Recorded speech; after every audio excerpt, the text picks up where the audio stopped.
샬롬, 우리 주 예수 그리스도께서 주시는 은혜와 평강이 충만하기를 축복하며 기도합니다. 오늘 함께 읽고 묵상할 말씀은 창세기 2장 4절로부터 8절 말씀입니다. 제가 읽어봅니다.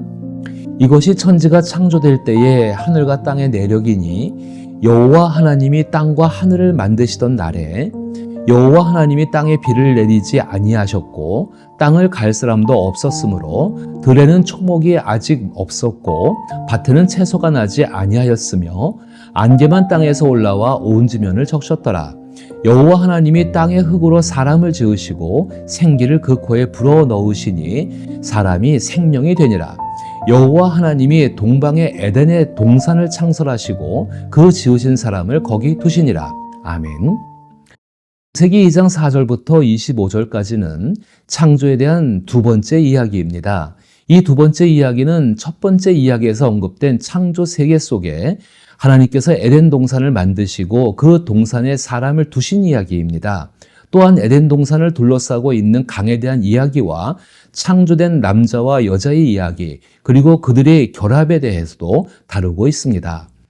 이러한 창조의 두 번째 이야기를 읽으면서 우리가 꼭 기억해야 할 것은 하나님의 이름에 관한 것입니다. 창세기 1장, 즉 창조의 첫 번째 이야기에서는 하나님의 이름을 엘로힘이라고 사용하였습니다. 그것은 신들의 신을 의미하는 것입니다. 그러나 창조의 두 번째 이야기, 즉 창세기 2장부터는 여호와라는 이름을 사용하기 시작합니다. 이는 매우 중요한 의미를 지니고 있습니다. 즉 창조의 두 번째 이야기를 기록하는 목적이 창조의 첫 번째 이야기를 기록한 목적과 다르다는 것입니다. 여호와 하나님이라는 표현은 성경에서 주로 하나님의 신실한 계약을 나타낼 때 사용되어집니다. 계약은 관계를 맺는 것을 의미합니다. 따라서 창조의 두 번째 이야기는 관계라는 개념, 즉 하나님과의 관계, 다른 이와의 관계, 그리고 온 땅과의 관계를 바탕으로 하고 있습니다.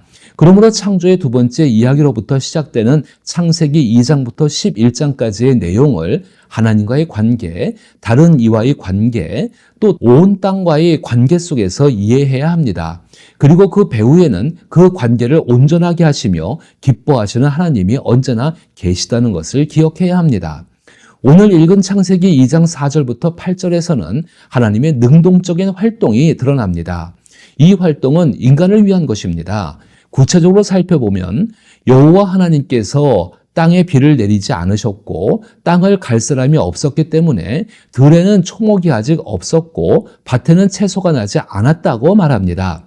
창조의 첫 번째 이야기인 창세기 1장에서 이 땅에 각종 식물이 창조된 것을 알 수 있었는데 이 부분은 마치 서로 다른 이야기를 하는 것처럼 느껴질 수 있습니다. 그러나 창세기 2장에서 말하는 창조의 두 번째 이야기 속에서 강조되는 것이 관계라는 점을 생각하면 성경이 서로 다른 창조 이야기를 하고 있다는 오해는 해소될 수 있습니다. 그리고 창세기 2장은 여호와 하나님과의 관계를 맺은 인간의 기원에 대해서 설명을 하고 있습니다. 즉 7절에서는 하나님께서 땅의 흙으로 사람을 지으시고 그 코에 생기를 불어 넣으시니 사람이 생명이 되었다라고 기록되어 있습니다. 이는 여호와 하나님과 계약을 맺는 관계를 가진 인간이 어떤 존재인지를 설명하고 있는 것입니다. 그런데 이 부분에 대해서 우리는 너무나도 많은 오해들을 하고 있습니다. 그래서 이 부분을 조금 더 자세하게 말씀을 드릴 필요가 있습니다. 창세기 2장 7절에서 하나님은 흙으로 사람을 창조하셨습니다. 여기서 흙은 아담아로 이는 불다는 의미를 지니고 있습니다. 즉 아담이라는 표현은 흙이 불에 탄 것을 반영하며 이것은 창세기 2장 4절부터 7절까지의 내용과 깊은 관련을 가지고 있습니다. 이렇게 말씀을 드려보죠. 인간이 흙으로 만들어졌기 때문에 인간의 존재 역시 같은 어원에서 유래했다는 것입니다. 특별히 아담으로 표기되는 티끌은 재, 진토, 가루 등으로 번역할 수 있는데 이것은 부스러지다라는 동사를 사용할 때의 의미를 지니고 있고 이러한 티끌로 인간이 창조되었다는 것을 말하고 있는 것입니다. 이는 인간의 육체가 부서지기 쉬운 존재임을 나타내고 있는 것입니다. 그러나 하나님을 의지하며 살 때 우리는 진정으로 가치 있는 삶을 살 수 있고 하나님의 목적을 이룰 수 있다는 것을 암시하고 있습니다. 과연 하나님을 의지한다는 것이 무엇일까요? 흙으로 사람을 창조하시는 하나님의 모습을 생각해 보십시오. 성경은 이러한 하나님을 정교한 도자기를 만드는 도공의 모습으로 종종 묘사합니다. 도공이 얼마나 정성을 들여 섬세하게 흙으로 도자기를 만들고 불을 다루어서 그 도자기를 완성하는지를 생각하게 할 수 있는 것입니다. 이러한 모습이 바로 인간을 창조하시는 하나님의 모습이라고 할 수 있습니다. 그리고 하나님은 모든 시간과 공간에 걸쳐 각 인간에게 동일한 사랑과 정성을 쏟아 부으십니다. 아담이라는 히브리어는 7절에서는 사람을 의미하고 있습니다. 아담은 특정인의 이름을 나타내는 고유 명사이며 일반 명사 사람은 인간 전체를 포괄하는 의미로 사용되어집니다. 아담의 어원에 대한 여러 의견들이 있지만은 대표적인 견해는 아담이 흙을 의미하는 아다마에서 유래했다는 것입니다. 이는 하나님이 흙으로 사람을 지으셨다는 성경의 내용과 일치합니다. 또한 아담은 인간이 지음받은 존재임을 강조하며 인간이 모든 피조물의 중심에 위치하고 있음을 나타냅니다. 인간은 하나님과 관련된 존재로 신적 요소, 즉 하나님의 본성을 지닌 존재입니다.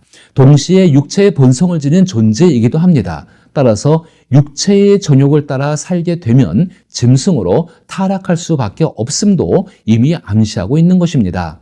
또한 생명이라는 단어, 그 생명이란 단어는 네페시 하야라는 히브리 말을 표현한 것으로 이미 살아서 숨쉬는 짐승을 가리키는 말로 창세기 1장 20절, 21절, 24절에서 사용되었습니다.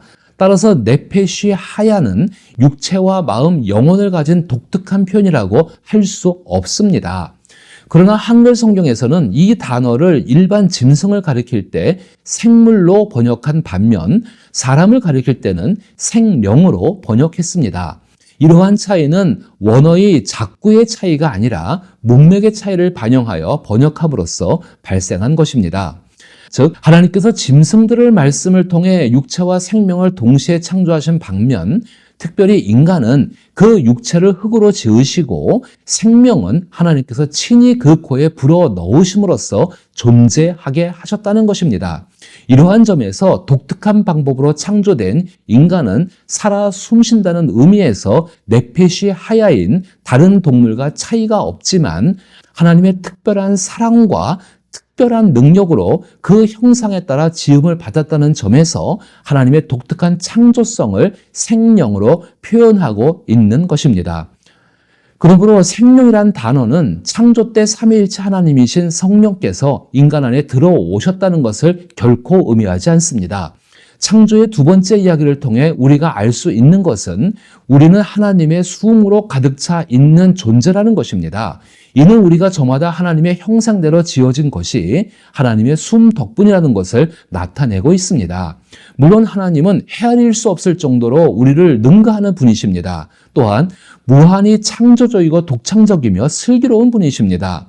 그런 무한하신 삼위일체 하나님의 형상이 인간에게 조금이라도 깃들어 있다는 것은 모든 피조물과 구분될 수 있는 이유입니다. 이를 통해 인간만이 누릴 수 있는 특별한 것은 하나님께서는 시간과 공간에 관계없이 하나님 자신에 대해서 말씀하시는 것을 각 사람을 통해 우리에게 알려주시고 우리는 하나님의 숨으로 하나님의 형상을 따라 창조되었기에 모든 시공간에 관계없이 하나님의 말씀을 들을 수 있다는 것을 의미하는 것입니다.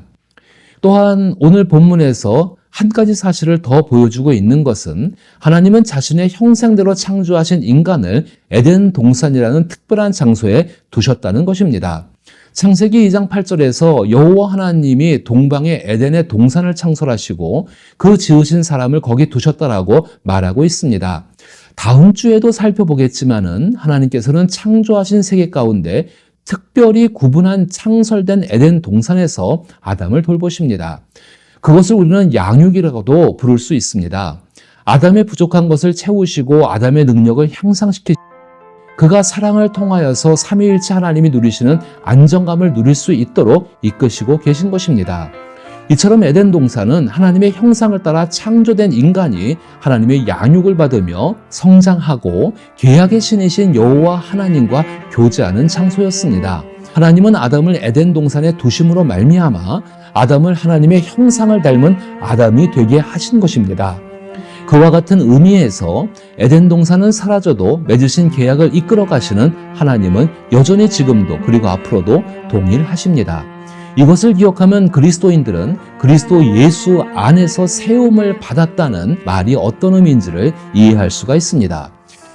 이처럼 골로새서 1장 16절과 17절에서는 만물이 예수 그리스도를 위하여 창조되었고 또한 예수 그리스도가 만물보다 먼저 계시고 만물이 그 안에서 함께 세움을 받았다라고 말합니다. 그리스도인들은 자기 자신이 예수 그리스도 안에서 하나님의 양육과 돌보심을 받으며 살아가는 사람인 것을 기억해야 합니다. 따라서 하나님의 형상을 따라 창조된 그리스도인의 목표는 성공이 아닌 성장입니다. 특별히 그리스도인들은 예수 그리스도의 믿음의 장성한 분량까지 성장해 나가야 합니다. 그것은 이 땅에서 창조주 하나님께 대한 믿음으로 살아가셨던 예수 그리스도의 모습을 자기의 삶에서 드러내는 것입니다. 삼위일체 하나님이신 성령은 이 일을 반드시 도와주십니다. 이처럼 오늘도 하나님의 형상을 따라 창조된 그리스도의 삶을 살아갈 수 있기를 축복합니다.